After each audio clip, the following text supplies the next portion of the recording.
Hurmatlı kalayıkam, buna bugün biz Yeloğlu Rayınbek İsmailovич'ti koldu. Tinçlik bildiğine çoğulup duramız. Buna hazır, men de moderatör katar aytıp koyayın. Birinciden Kudayga şükür. Bugün buna Akjoltoy, çınır eldin kızmatın kılgan. Eldin köz yaşını toktatkan. Jetim jesirдің başını sulagan. Бейбечараlarga жардам колун сунган. Райымбек Матраимов Исмаиловичти колдоп келген жалпы элге ыраазычылык билдиребиз. Мына ушундай эл улунун боштондук деп келген үчүн мына Кудайым дагы күндү чыгарып, суук кылбастан жаркыраган күн чыгарып турат. Kudayga şükür deyli. Buna geçe günü aldın kaptada biz. Buna Bişkek'te Rayınbek İsmailovич'ti Karmaganda oşol yerde biz Ulutluk Koopsuzluk kızmatına bardık.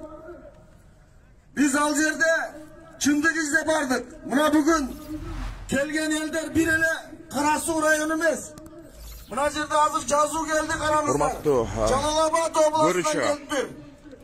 Рамспорт клубунун башкы башкаруучусу Шайлыбек Атазов тынчтык митингин расмий түрдө ачууда. Райымбек Исмаиловичтин жакшылыгын көргөн, эл үчүн кылган кызматтарын баалаган элдер келди. Сиздерге да ыраазычылык билдиребиз. Башкент областына буларды биз акциялуу баштагандан кийин Жогорку Кеңештин депутаттарынан да келди. Коомдук ишмерлер, чекеде бүгүндөр элдер жарандар өздөрүнүн элдердин мындай агып келатканындагы көрүүгө болот. Жана сиздер көргөн Жогорку Кеңештин эл өкүлдөрү Табалды Тилаев жана Мирлан Бакиров дагы түз эфирден көрүүгө болот. Бул алар албетте акыйкаттуулук үчүн деп не бар. Урматтуу көрүүчүлөр, биз Facebook'ta түз эфирдебиз. Ал эми батыштан келген бул жерде чогулган батыштан келген элдердин көз карандысы темполорду угуп жүрүп, мына Кыргызстандын чыгар уулдары мынтип чөгөтөм деп камакка. Ошондуктан биз батыштын бузуку саясатына жол бербейбиз. Батыштан келген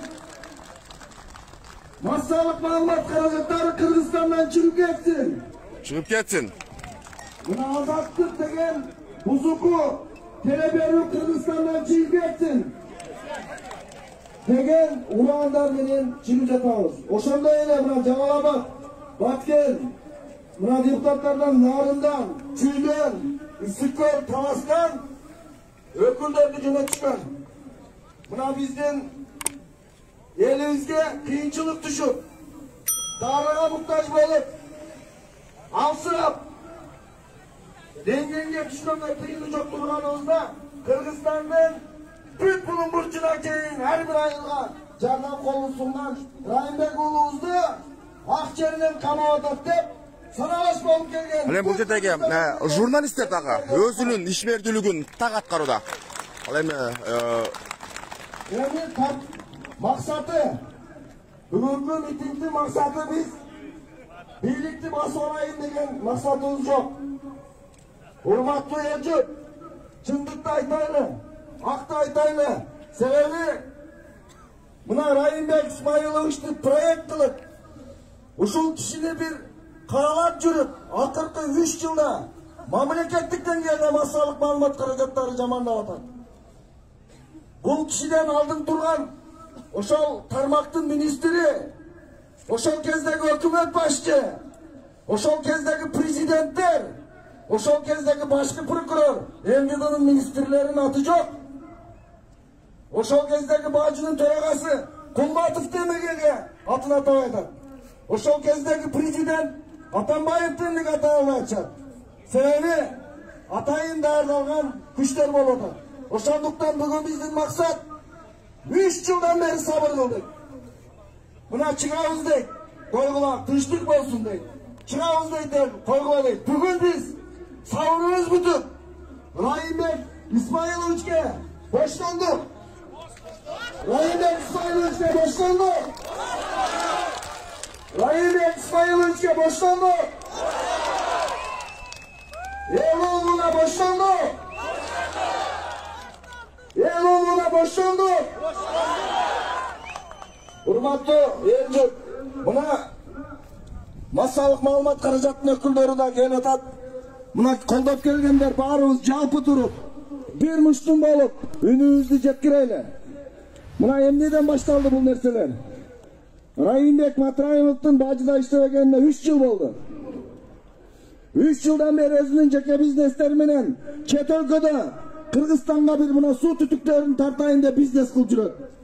Бирок ошого карабастан каралоолор тыгымсыз уланууда. Эмнеге? Саясат. Көбүрөөк депутат алып кетет, көбүрөөк ушул бийликке барып кетет деп. Ошондуктан биз бүгүнкү күндө Райымбек Исмаиловичтин кылган иштерин да кайтайлы деп мына карапайым эле отурат.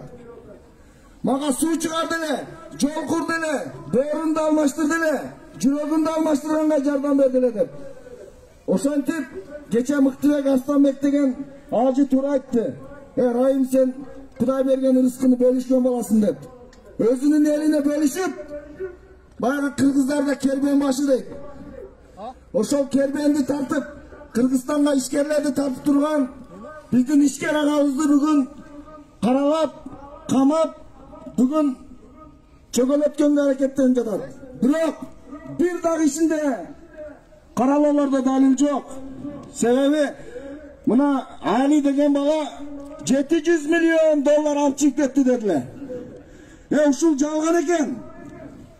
700 миллион доллардын Кыргызстанга чыгышына Райым Матраимовдун 7 тыйынга дагы тиешеси жок экен. Буну ошолдо ал кезде Жээнбеков президент эле Эсенбек алып барганда чыгып кетатканда айтты. 700 миллионго тиешеңиз барбы дегенде телевидениеге айтты. 7 тыйында тиешем жок деп.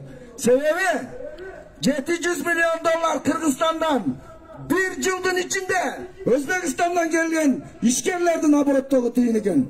Ошолор өтүк, түймө, ийне, башка нерселерди ошол банктан которо албай Кыргызстан үчүн алып чыккан 1 жылдык ишкерлердин оборотуну Райымбек Исмаилович алып чыгып кетти деп жаманатты кылган балдар. Мына ошон үчүн, жалган айткан үчүн, абырайыны төккөн үчүн, куру жала койгон үчүн ошол журналист мыйзамдын алдында жооп берсин. Жооп берсин. 700 миллион доллар алып чыгып кетти деп куру доомат коюп, адамдын абийин ар-намысын төккөн үчүн Али Токтакунов жазалансын. Жазалансын. Али Токтакунов куру доомат койгон үчүн жазалансын.